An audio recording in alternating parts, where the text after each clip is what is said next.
Um, oh God. I can't even restrain my enthusiasm about the topic.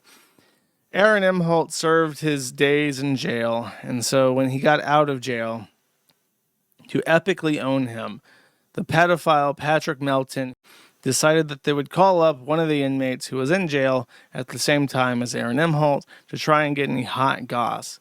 Did Aaron Imholt cry like a bitch? Did he get raped? Did he love the BBC? Other modified questions were posited toward this black man that they had rang up from the county jail. And as it turns out, according to the black man, that Aaron Imholt is really good at basketball, and they gave him a cute nickname because he was so good at basketball. He basically just sat and watched movies on his tablet, which I guess is what they do in jail now. I mean, if it works for toddlers, I guess it should work for black people in jail. You just give them a tablet with BET on it, Black Entertainment Television, and you just like say, look, just watch this and stay out of trouble. If you get into trouble, we'll take away the Black Entertainment Television. That'd probably be a very effective policy. So he just watched shit on his tablet the entire time. It was like a week. And he was good at basketball. And he was apparently a very nice, optimistic, easygoing kind of guy. So Melton literally called up a darkie from the jail, hoping to get some epic owns on Aaron, and received absolutely nothing. Meanwhile, on the other side of the aisle, we have Nicholas Rekieta. New fantasy user StarTrak posted this literally at the very, very tail end of the Last Man at the Internet episode. And if you don't stick around for the super chats, you would not have gotten my live reaction to this. But someone sent in a super chat towards this post, and I literally unpaused the super chat segment to do a take on it. A situation has developed. So this is what was shown to me.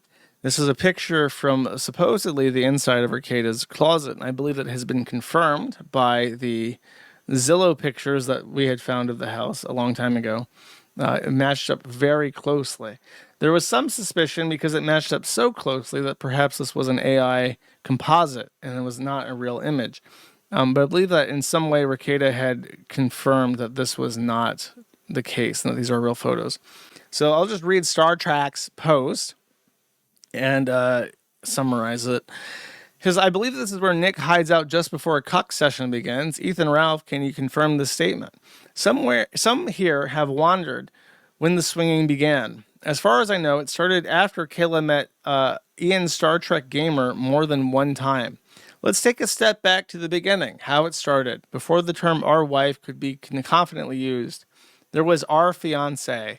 Enter the tale of Matt Squared. Two old friends of Kayla, we'll call them True Love Matt and Secret Rendezvous Matt, expressed an interest in her years before Nick and Kayla got married. While they were engaged, Kayla decided to explore those feelings and hooked up with True Love Matt. Kayla's feelings were so deep for Matt that less than a week before they got married, Nick drove her down to True Love Matt's house to determine if she was truly ready to marry Nick. Nick had to know if what they had was true love or if she was just a slag who made a mistake. After the meeting of the minds, Kayla relented, and she married Nick later that week. I suspect Nick knows that it was more than an emotional connection, and that she hooked up with True Love Matt shortly before their wedding. However, he doesn't know that there was another guy, named Secret Rendezvous Matt, that she also hooked up with while they were engaged. I can't say for sure what hooked up with means. It could range from kissing to dork cum dumpster. All the signs were there from the beginning. Nick didn't learn that turning a hoe into a housewife is a dangerous gambit. Kayla, our fiancée, decided that if she needed to punch her meal ticket, and she did so without grace or dignity. Kayla knows almost everyone, including the lowercase I internet, thinks she's a whore. Kayla agrees that she's a whore. Nick and Kayla just don't want everyone to talk about it publicly. That was the confirmation picture. This is a picture of Nick and Kayla from when they were in high school, or whatever. I can't remember when exactly they met, but they're either high school or college sweethearts or whatever the fuck. And the captions added to this are, I love you more than your family hates me, says Nick. Kayla says, and I love Matt and Matt. Then Nick says, our wife, great joke, wedding time. And this is a follow-up post by StarTrak. In a recent stream, Nick mentioned that he wanted to write movies after he finished law school. This reminded me of a situation with Kayla's sexting buddy, Ian the StarTrak gamer. After sharing her sexual desires with Ian, he suggested that she could watch a movie called Savages with Nick. I haven't seen the movie. Apparently, there's a love triangle between the lead actors. Kayla showed the movie to Nick to try and get him more comfortable with her sexual degeneracy. Nick wasn't overly impressed with the movie. It certainly wasn't American Beauty. After watching the movie, Kayla asked Nick if she would share her. Initially, he said no, and that's when Kayla decided to tell Nick about Ian. This became, quote, the worst day of his life. Not long after the worst day, Nick relented, and after a short while, they came up with a sharing plan. Relationships outside of the marriage would be limited to physical contact and not cross an emotional line. This is a weird thing where I think women believe that an emotional affair is worse than a physical affair, and men believe that the opposite is true. A physical affair is worse than an emotional one. I think they're both equally bad. Both are like immediate deal breakers. But if you want to debate that in the comments, go for it. All communications with people outside of the marriage would be open for each other to see. However, for Kayla, the sharing plan was slightly different. If some of you recall, a long time ago in Locals Chat, Kayla proclaimed some crazy shit that only the cheater can determine if their behavior is defined as cheating. She said this because only the cheater knows the true intent of their behavior. I'm paraphrasing. Hopefully someone has the Locals Chat archived. Kayla crossed the emotional line first, and they both ended up having physical and emotional relationships. Now I'm curious, was it the plot, the writing, or the acting that didn't impress Nick? In fairness to the movie, it must be difficult to properly critique something after Nick's worst day. The significance of this post has been that it is long speculated what Nick Rekieta's quote-unquote worst day ever was. And it has always been speculated to be an accident in the family, something terrible with the kids, so on and so forth. However, StarTrak offers that Kayla had an emotional and sexual affair with somebody named Ian, and when Nick found out, that was the worst day of his life. Could be true. I guess an emotional affair. He says, I'm not sure if it matters or not for your tier list, but Kayla never banged Ian. The humiliation caused by Ian is akin to a bull, so I believe he belongs on the list. I would create 2 vertical columns, bulls and cows. Kayla enjoys women as well. And then, to add insult to injury, in the middle of this appearance of the StarTrak, our old dear friend Ethan Ralph had been having a bad week himself. And so he decided that he was going to burn it all down, bish. He's going to burn everything down. I'm going to show you, bish.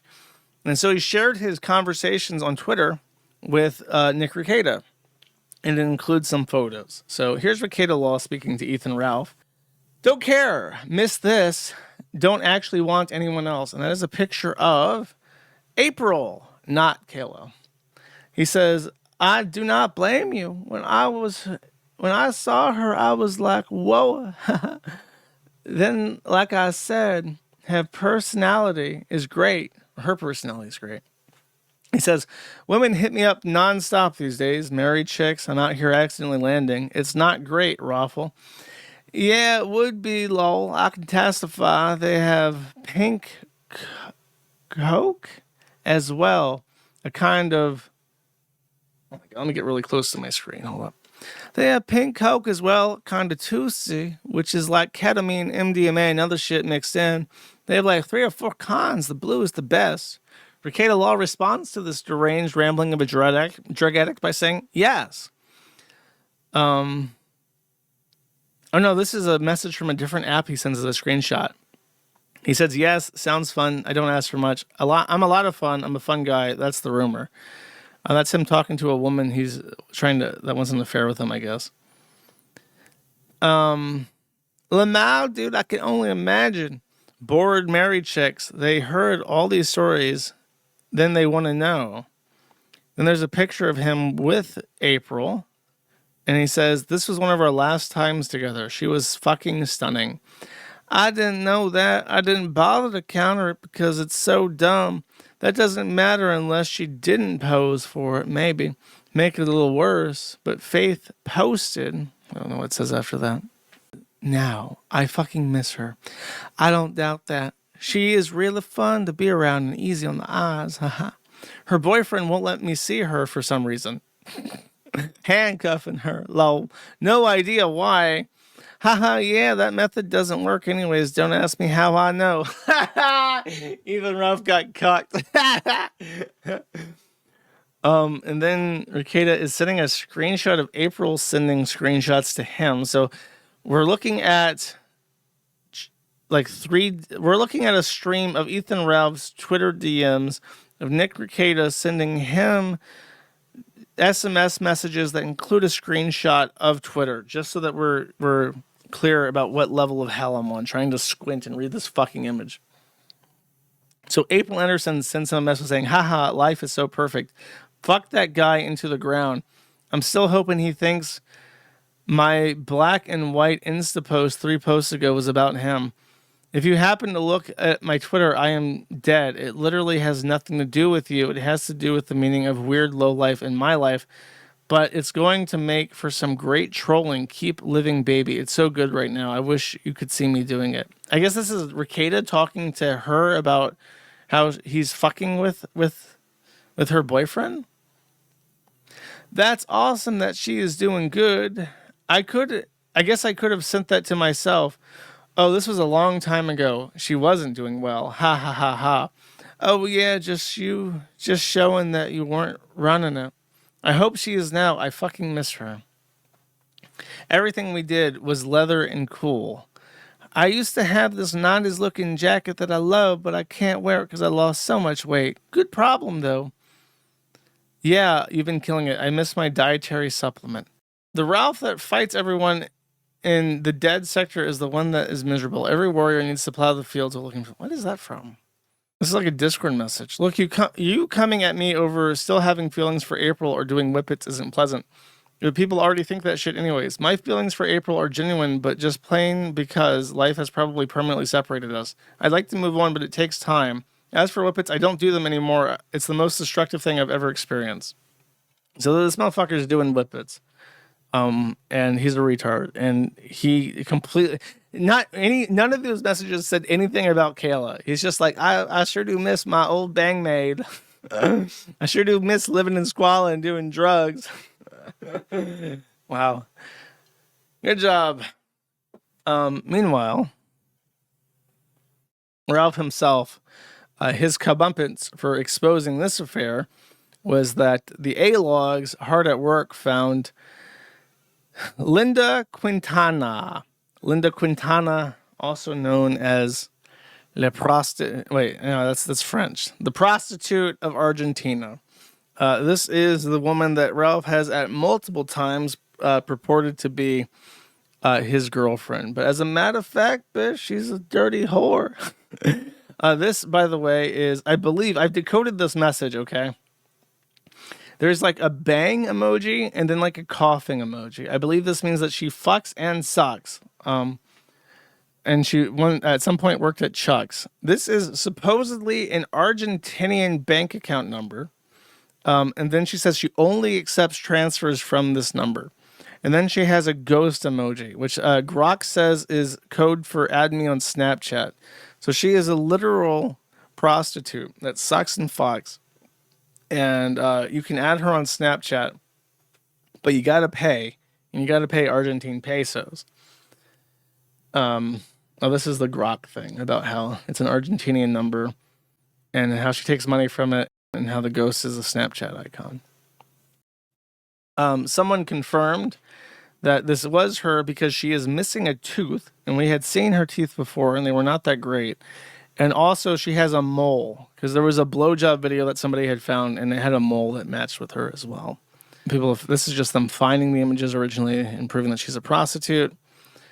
And this is her saying transfers on her through profile note. I think she means on. So the guy is saying, if you have the opportunity to leave the country, do it right now. Learn English, French, etc. Sad to say, she won't be able to travel to the U.S. even if she married Ralph. Why? The only thing unreachable, similar to the U.S.'s slang of suck up man woman, is a raptor a Jeep, and a tuning and plastic surgery. And my dreams of that want to pay. A guy, so what? So she's just a dirty hoe trying to get into the U.S. And she offers a way to help expedite her quest to enter the United States. When people found out that this was her and they started messaging her, she made the offer. 4,500 Mexican pesos, approximately $250. And you get the information. Okay, I don't know what que buscas means, but she's saying, oh, what you're looking for. 4,500 pesos, and I give you the information you're looking for in regards to Ethan Ralph, because the guy was asking about Ralph. All right, here's the full one. Senorita confirms for 250 she will pass information about Ralph, screenshots, and a photo of where he lives. So, there you go, Ralph. Sorry, you fucked a hoe, and now we know about the hoe, and for a mere 60 subs, she is willing to disclose the hoe or the facts about your hoeing about to the general public. Sad, pathetic. Fatty Catty for 2 says, Funko Pops are such trash. I feel so vindicated hating our wife as more and more info comes out. She's been proven a similar, if not worse, whore/degen than Nick. You can apologize to me at your leisure. I don't know what you're talking about. I'm not apologizing for shit.